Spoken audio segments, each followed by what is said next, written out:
Olá, pessoal! Vamos a mais outra aula de Química.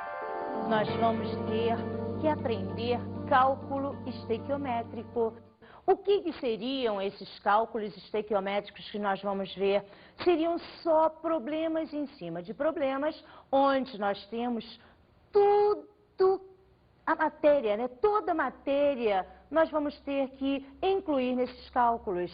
Eles vão envolver moléculas, átomos, volume, balanceamento de equações, reações. Quer dizer, o cálculo estequiométrico, já se prepare, porque é bonito. É uma coisa que você tem que parar, recapitular, porque é dados com todas as substâncias. Vamos lá ao conceito de cálculo estequiométrico. O cálculo estequiométrico envolve as quantidades das substâncias que tomam parte numa reação química.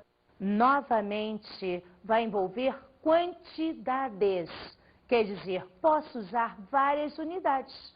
Posso usar grama, litro, mol, ATG, ou melhor, mol de átomos, mol de moléculas. Então vamos lá, vamos bem devagarzinho, sem medo da palavra, não é um bicho de 7 cabeças também não. Você vai ficar atento, sempre atento, na hora dos nossos exercícios, que são vários.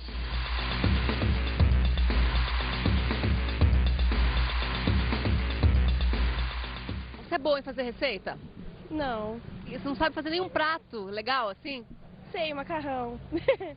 E o que vai no macarrão de ingrediente? Que macarrão que você faz? Macarrão comum, normal. Fica bom? Fica muito bom, eu aprovo. Você sabia que para fazer o macarrão você usa o cálculo estequiométrico? Não. Isso é física? Que isso? Envolve a quantidade de substâncias que fazem parte de uma reação química. Muito bem! Você sabia que você usa o cálculo estequiométrico numa receita de culinária? Não, não sabia. Não sabia disso não. Vou começar te perguntando então se você sabe fazer algum prato especial. Se você fazer algum prato especial, você fazer o ovo serve? Serve? O que vai no ovo, no teu ovo? Então, basicamente, Além do ovo, né? manteiga, depois coloca-se o ovo, certa quantidade de sal, mexe, né? Pronto, ovo mexido. Fica bom. De vez em quando fica bom, né? Você sabia que para fazer esse ovo mexido você usa o cálculo estequiométrico? Claro. O que é o cálculo estequiométrico? O cálculo estequiométrico é você usar certas substâncias, certos elementos, com as proporções devidas, né? Seja de massa, no caso aqui de pessoal que estuda, usar o mol, usar, né, qualquer proporção que você quiser. Você relaciona a massa do reagente com a massa do produto e basicamente isso é o cálculo estequiométrico. Viu o que o pessoal achou? Realmente, eu posso, entre aspas, comparar as receitas com o nosso cálculo estequiométrico. Você vai ver daqui a pouco o porquê que nós podemos comparar as receitas com o nosso cálculo estequiométrico. Se eu pego e vou fazer uma determinada receita em que dá para uma pessoa apenas comer, o que vai acontecer? Se eu tiver outra pessoa ligando para mim e falando, Fernanda, deixa eu ir na tua casa, deixa eu comer a tua comida, o que eu vou ter que fazer com a minha receita? Eu vou ter que duplicar. Isso, mais ou menos, é um cálculo estequiométrico. Legal essa enquete, né? Beleza, você gostou? Muito bem, mas para fazer cálculo estequiométrico, nós temos que ter algumas regras, igualzinho nas receitas. Vamos ver, então, as regras básicas. A primeira, escrever a equação química para a reação do problema. O que quer dizer isso? Na hora dos nossos problemas, os caras vão falar lá qual é a substância que está reagindo e nós vamos ter que saber qual produto. Então, primeira coisa é escrever a reação química que interessa ao nosso problema. Legal? Vamos para a segunda regra. Balancear a reação do problema. Isso nós estamos cansados de ver em todas as nossas aulas. É a lei do Lavoisier. Nós temos que balancear. Tudo que tem de um lado tem que ter do outro. Legal? Vamos então à nossa terceira regra. Identificar as substâncias envolvidas no problema. O que quis dizer com isso? Fácil. Lá no teu problema você vai ter as substâncias, as quantidades das substâncias que te interessam. Só elas te interessam. Daqui a pouco nós vamos ver isso com os nossos exercícios. Vamos agora à quarta regra. Armar uma regra de 3, isto é, uma proporção. Isso aí você já está cansado de fazer. Lembra? Proporção, Prost. É só fazer uma regrinha de 3. Vamos agora ver a relação massa para massa. Como o nome diz, nós agora vamos ver exercício que envolve massa, ou melhor, unidade grama com unidade grama. Olha lá, observe. Calcular a massa de hidróxido de sódio que reage completamente com 490 gramas de ácido sulfúrico. Eu tenho aqui, primeiro, a nossa reação química. Nós sabemos que um ácido reage com uma base, produzindo sal e água. Nós vamos fazer a nossa reação já balanceada. Esse é o primeiro passo, é a nossa primeira regra. Olha lá, NaOH mais H2SO4, dando o meu sal, meu NH2SO4, mais água. Balanceamos, eu tenho que ter 2 NaOH, eu tenho que ter 2 águas, para tudo que tem de um lado ser exatamente igual ao que tem do outro lado. Isto quer dizer reagente e produto. Agora vamos à nossa leitura, saber as substâncias que nos interessam e armar a nossa regrinha de 3. O problema está querendo saber a massa do hidróxido de sódio. Então aqui eu colocaria meus X gramas do hidróxido de sódio que eu vou precisar para reagir com 490 gramas do ácido sulfúrico. Note grama embaixo de grama.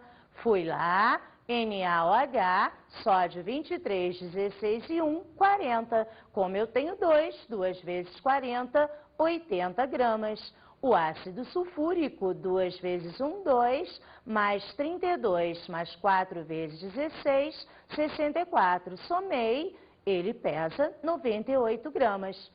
Vamos agora à nossa regrinha de 3.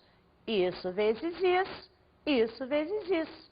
Ou melhor, meu X vai ser igual a 490 vezes 80 dividido por 98. E nós teríamos aí 400 gramas de NaOH.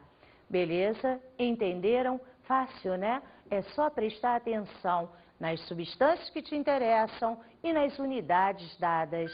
Vamos agora para a relação de massa para volume nas CNTP. Por massa, volume, opa, massa, unidade é o grama. Volume, a unidade é o litro.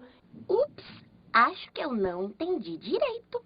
O que é CNTP mesmo? Condições normais de temperatura e pressão.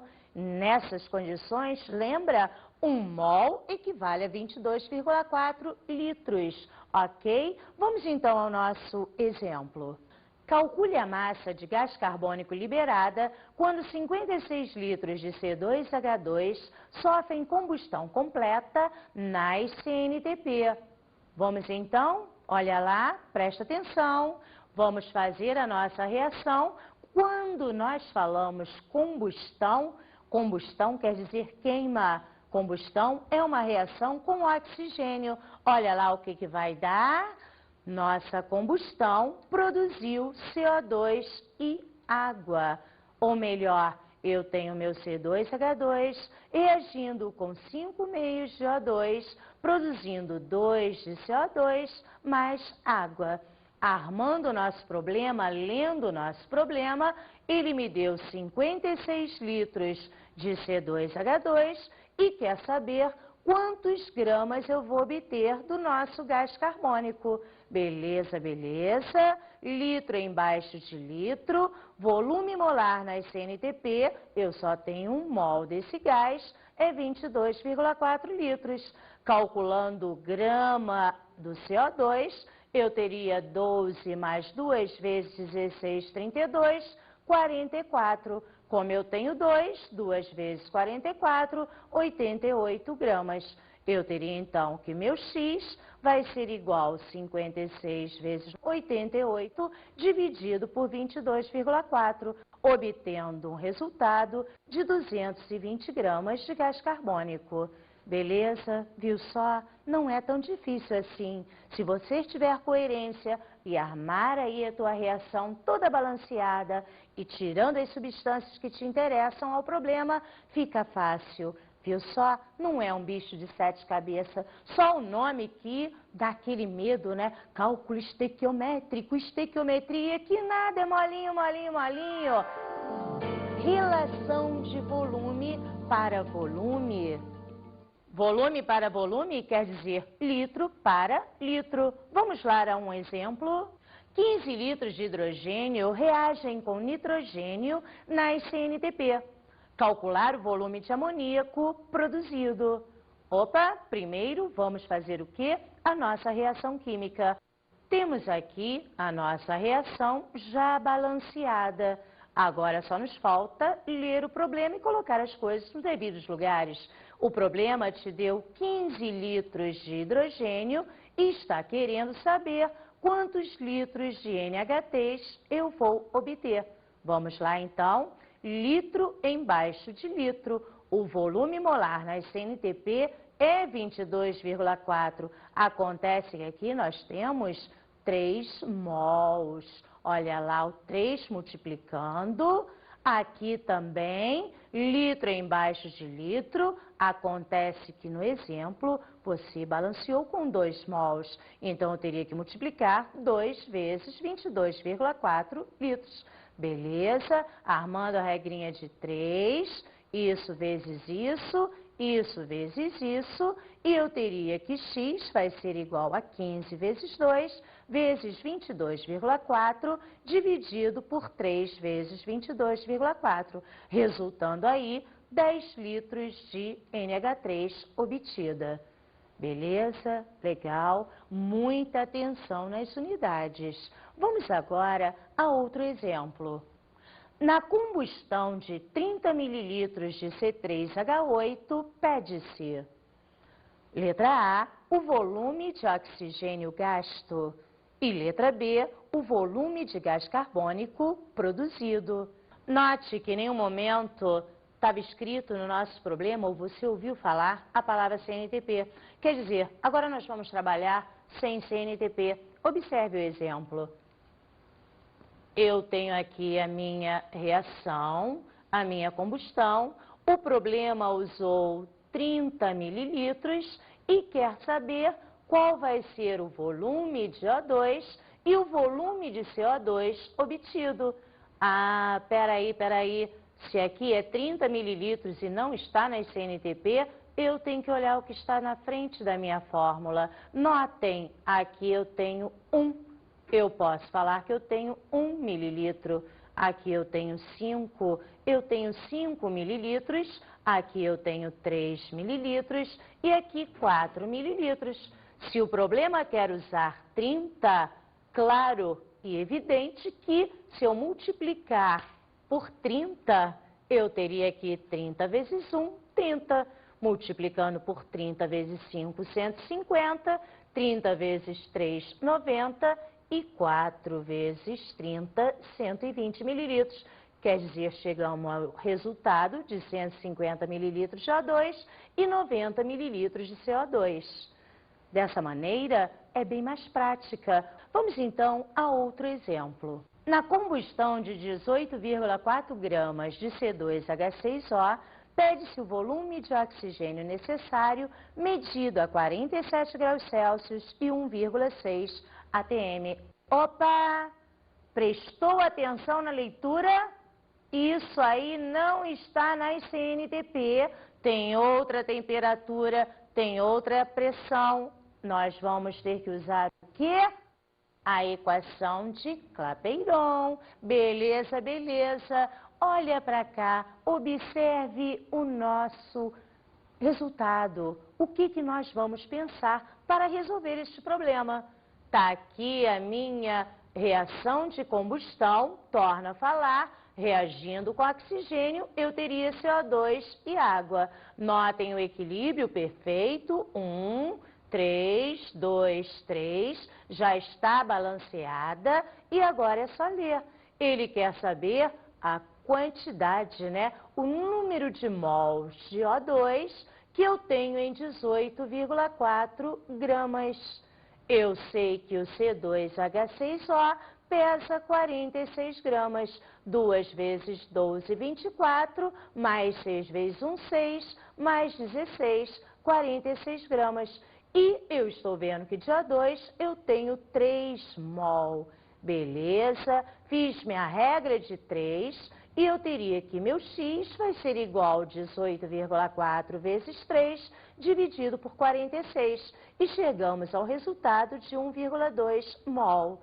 Claro, eu cheguei a 1,2 mol porque agora eu vou ter que usar a nossa equação PV igual a nRT. Entenderam por que nós demos essa paradinha, chamamos o número de mol? Isso mesmo, agora é só jogar na nossa equação PV igual a nRT. Olha lá, pressão, o problema te deu, é 1,6 atm. O volume nós queremos, número de mols nós já achamos, 1,2. Meu R é a constante, dada em qualquer problema, 0,082. E a minha temperatura que eu passei para Kelvin, e eu teria 320 Kelvin. Fiz as minhas continhas e eu teria o resultado de um volume igual a 19,68 litros de O2. Fácil, né? Beleza, tranquilo? Eu tenho uma dúvida. De onde saiu esse 320 mesmo? Presta atenção, Gotinha. Você sabe que o problema te deu 47 graus Celsius. E nós não podemos usar graus Celsius. Nossa temperatura é em Kelvin. Então, como é que faz mesmo? Nós pegamos lá 47 mais 273 e eu teria lá o nosso 320 Kelvin.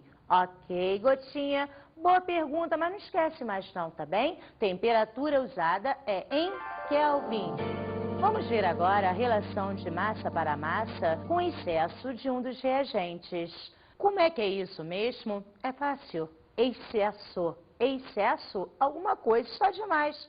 É como se eu fosse fazer um arroz e tivesse que colocar uma colherinha de sal. E de repente eu coloco meio quilo de sal. Vai ficar em excesso. Ou melhor, vai ficar salgado pra caramba, né, amigão?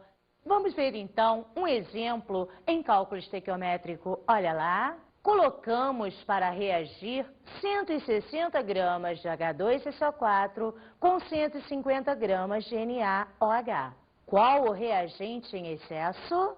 Qual a massa do sal obtida? Olha o nosso cartaz. Primeiro, nossa reação química, H2SO4 com 2 NaOH, dando Na2SO4 mais 2H2O. O problema me deu 160 gramas de ácido sulfúrico e 150 gramas de NaOH. Um detalhe, geralmente, quando num problema ele dá a massa de 2 reagentes, cuidado, sempre um está em excesso. E o que você faz com reagente em excesso? Pega ele e joga no lixo. Lembra daquela música de Sandra de Sá?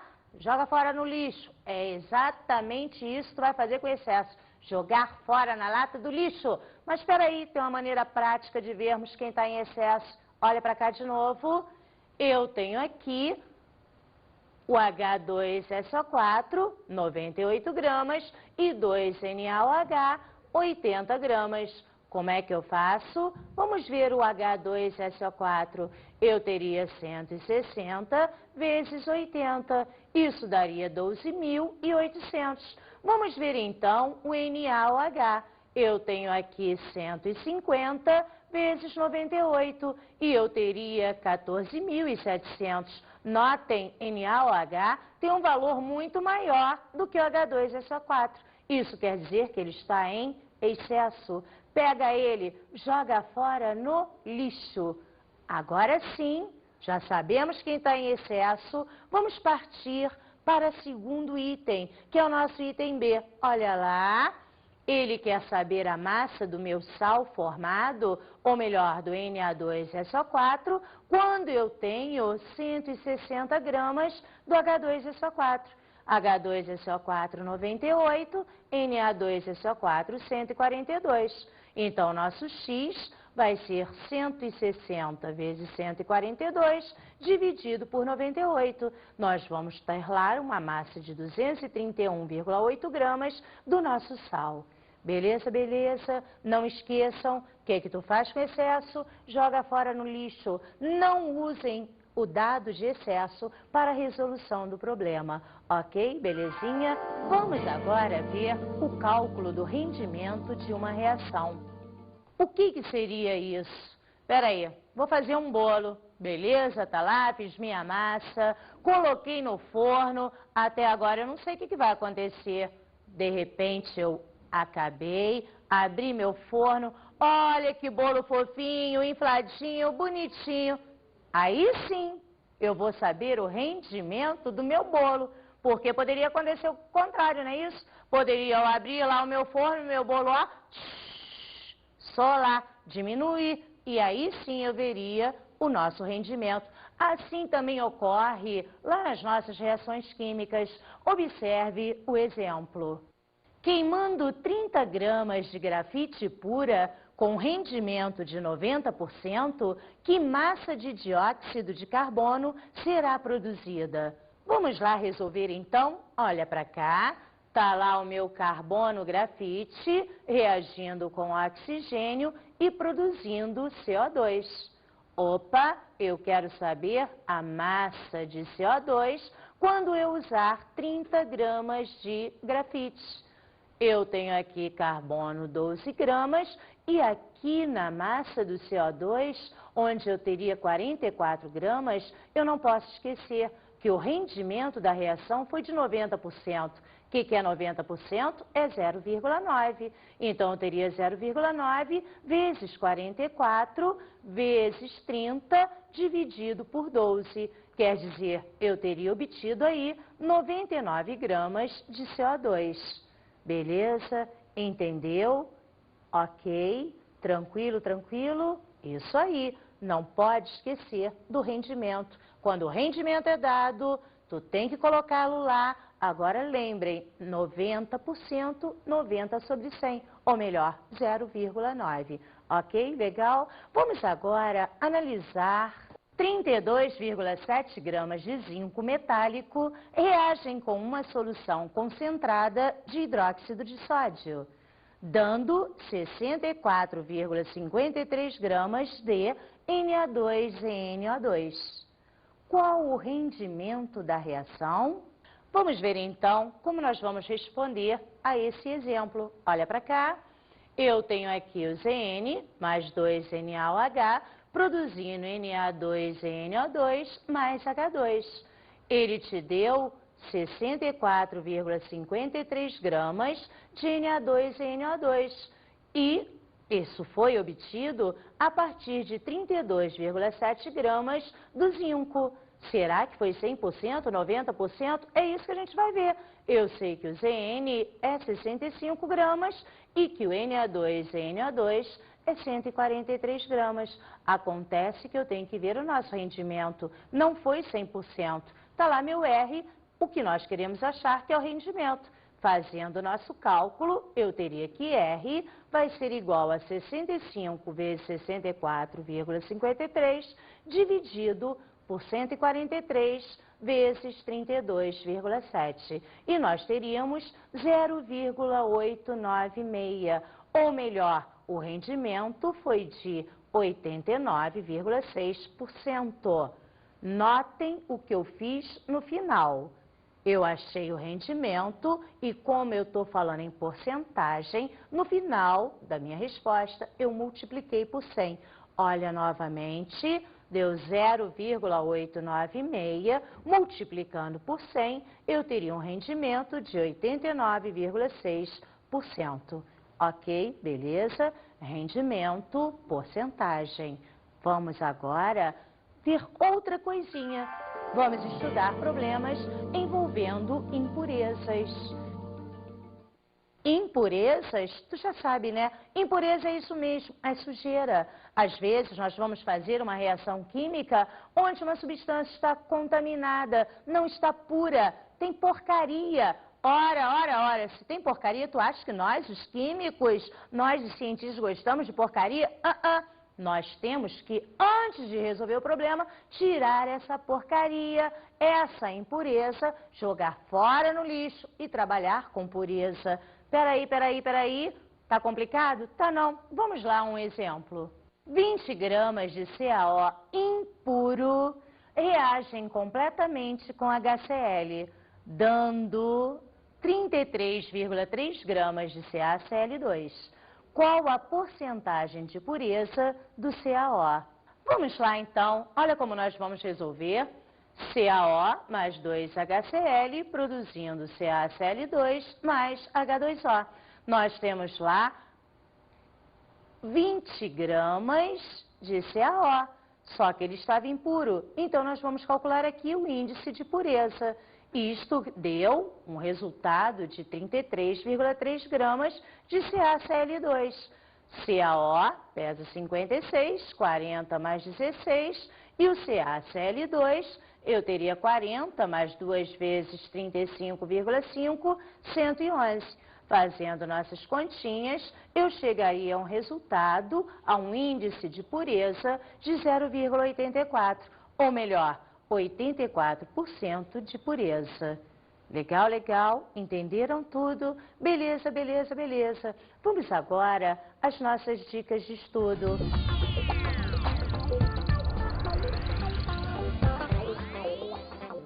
Vocês já viram que o cálculo estequiométrico, como a palavra diz, só tem cálculo. E como é que você vai aprender isso? Calculando, fazendo esse monte de exercícios que tem no teu material didático.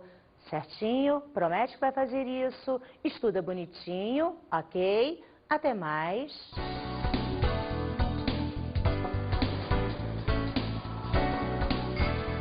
Na aula de hoje estudamos o cálculo estequiométrico.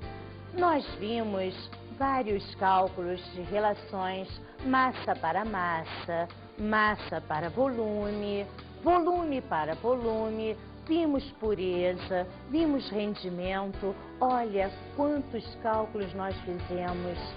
Vimos o cálculo do rendimento de uma reação. Vimos o cálculo do rendimento de uma reação. Isto é, nós vimos através do bolo que nós às vezes não temos uma reação 100%. E para isso temos que calcular com aquela letrinha de R, rendimento, lembra? Legal, beleza? Bons estudos!